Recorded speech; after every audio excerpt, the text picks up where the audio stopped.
नमस्कार छात्रों, सुधीर शर्मा क्लासेस पर आपका स्वागत है। आज हम क्लास 9th एनसीईआरटी की एक्सरसाइज 5 का इंट्रोडक्शन वीडियो देखेंगे।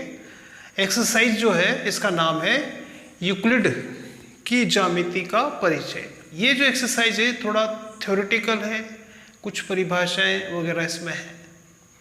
तो सबसे पहले हम बात करते हैं ज्यामिति की। ठीक है, ज्यामिति या इसको हम अंग्रेजी में कहते हैं ज्योमेट्री।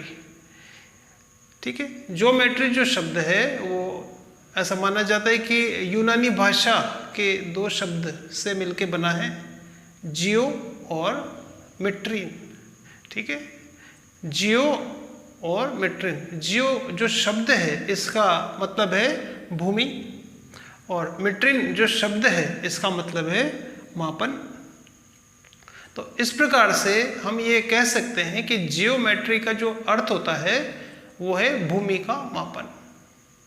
ठीक है, तो इसका जो अर्थ है, ज्योमेट्री का जो अर्थ है भूमि का मापन, इस समय ये अनुमान लगा सकते हैं कि ज्योमेट्री जो है गणित की जो शाखा है ज्योमेट्री, इसकी जो आविष्कार है इसलिए किया गया क्योंकि उस वक्त लोगों को भूमि का मापन वगैरह करना था, भूमि नापनी थी।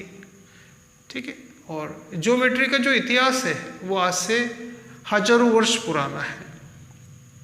ठीक है, प्राचीन जो सभ्यताएं हैं, बेबीलोन की सभ्यता है, चीन की सभ्यता है, कालीबंगा सभ्यता है, सिंधु घाटी सभ्यता है, इनमें भी हमें ज्यामिति से संबंधित जो स्टडी है उसका उल्लेख मिलता है। लगभग 300 ईसा पूर्व बच्चों यूनान में अलेक्जेंड्रिया नामक जगह पर एक गणितज्ञ हुए थे, उनका नाम था यूक्लिड। उस टाइम उन्होंने एक पुस्तक लिखी थी ज्योमेट्री से संबंधित। ठीक है, उस पुस्तक का जो नाम उन्होंने दिया था वो था एलिमेंट्स। इसमें 13 अध्याय थे। ठीक है, और उन्होंने इसमें ज्योमेट्री के बारे में स्टडी उस समय की क्या थी वो उसमें लिखा था। उन्होंने उस पुस्तक के अंदर कुछ परिभाषाएं भी दी थी, 23 परिभाषाएं उन्होंने उसके अंदर दी थी। उसमें कुछ परिभाषाएं बिंदु की थी।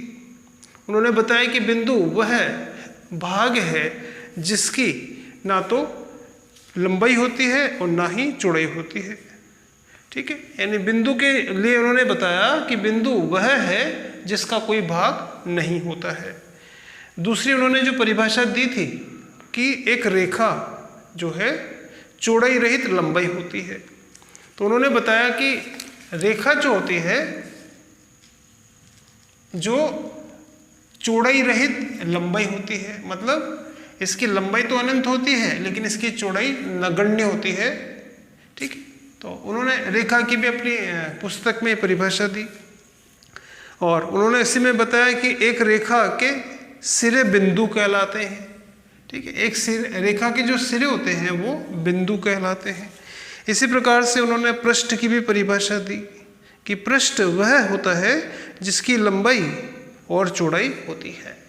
ठीक है, जैसे कि आप कह सकते हैं कि जो बोर्ड है ये भी एक पृष्ठ है।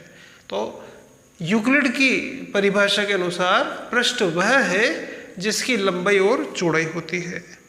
ठीक है, तो इस तरह की कई सारी परिभाषाएं, लगभग 23 परिभाषाएं उन्होंने अपनी पुस्तक में दी और इन परिभाषाओं को देते हुए उन्होंने कुछ कथनों को सार्वभौमिक सत्य मान लिया था।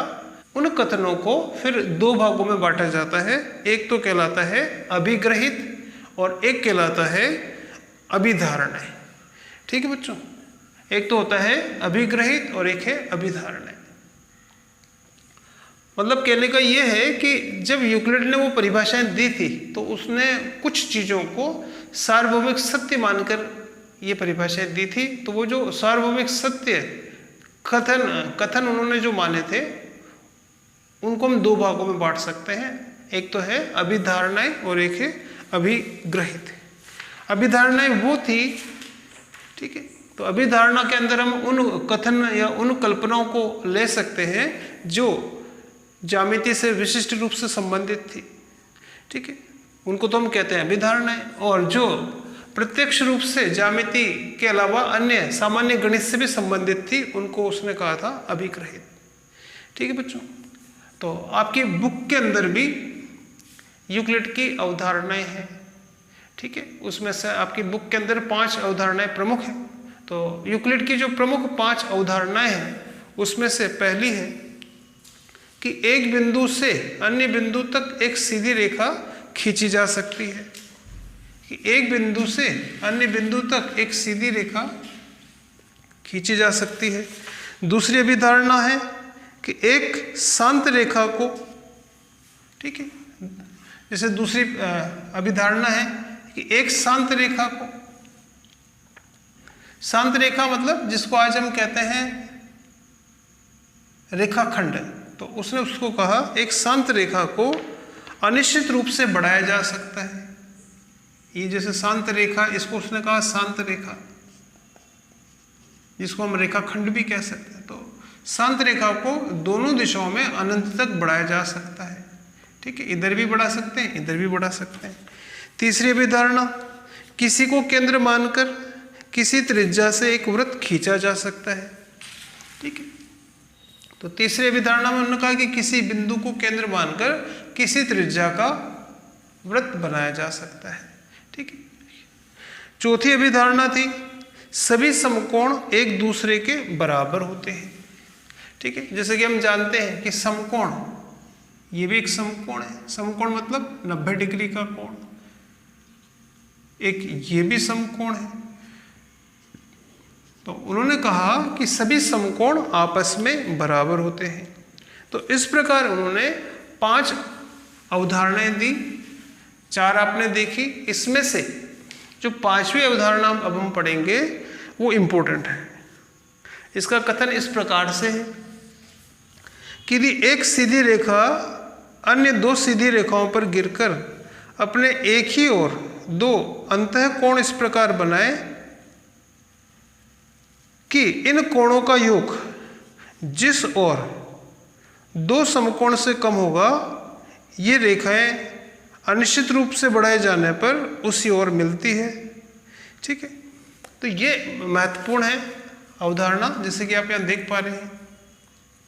तो इसमें ये लिखा हुआ है कि एक सीधी रेखा अन्य 2 सीधी रेखाओं पर इस प्रकार गिरे, जैसे ये 2 सीधी रेखाएं हैं, तो एक सीधी रेखा अन्य 2 सीधी रेखाओं पर इस प्रकार गिरे कि जैसे ये एक रेखा है, इसको हम कहेंगे L1, L2 और ये रेखा है L। तो एक सीधी रेखा अन्य 2 सीधी रेखाओं पर इस प्रकार गिरे कि दोनों तरफ 2-2 अंतःकोण बनाए।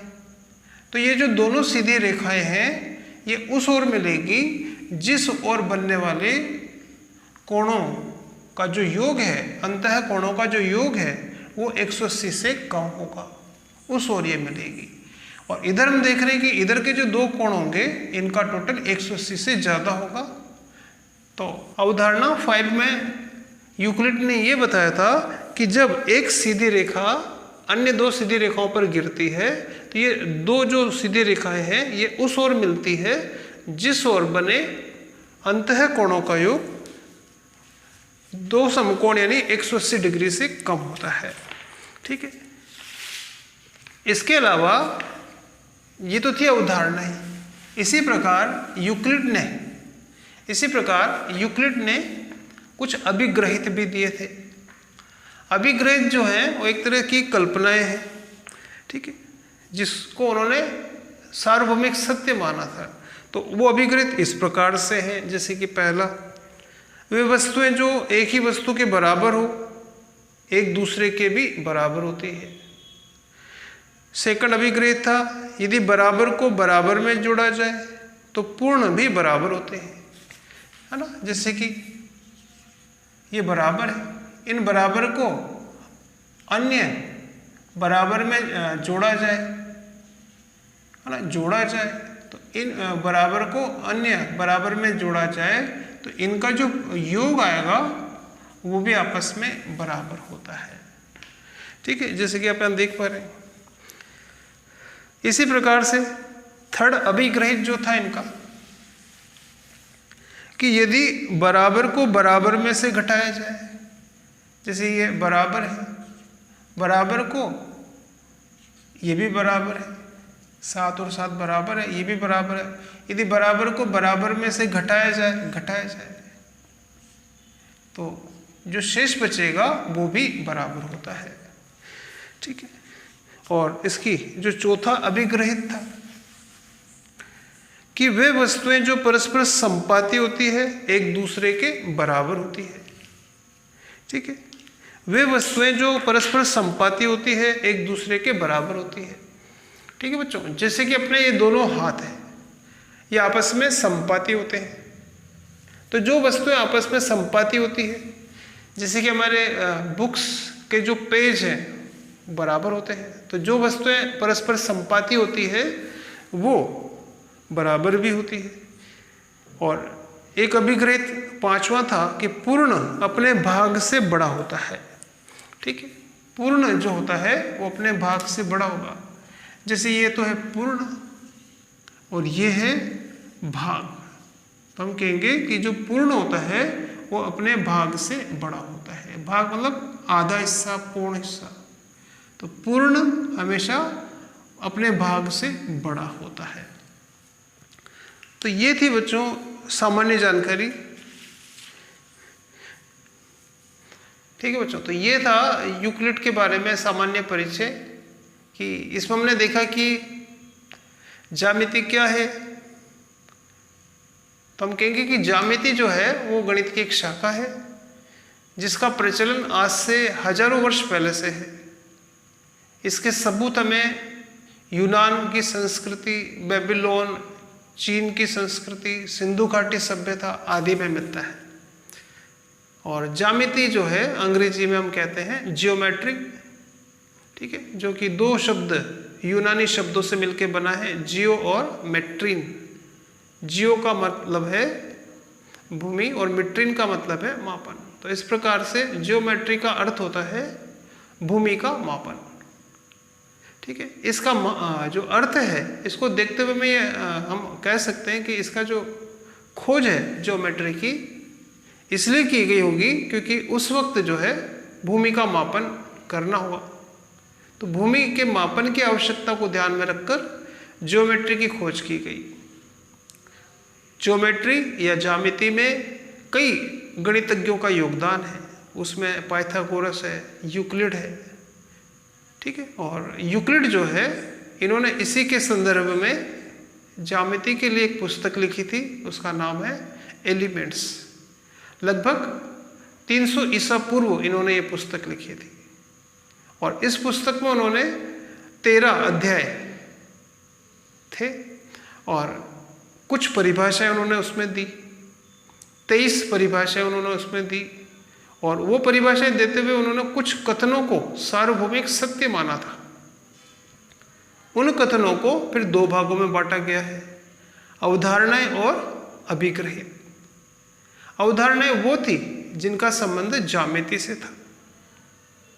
अवधारणाएं वो सार्वभौमिक सत्य थे, वो कल्पनाएं थी जो ज्यामिति से संबंधित थी।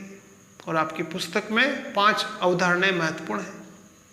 इसी तरह से अभिग्रहित भी सार्वभौमिक सत्य थे, कथन है, लेकिन इनका सीधा सीधा संबंध ज्यामिति से नहीं होता है, सामान्य गणित से भी इसका संबंध है। ठीक है। तो ये था बच्चों एक सामान्य जानकारी ज्यामिति की। अगले वीडियो में हम देखेंगे इसके 5.1 के क्वेश्चन। ठीक है, धन्यवाद।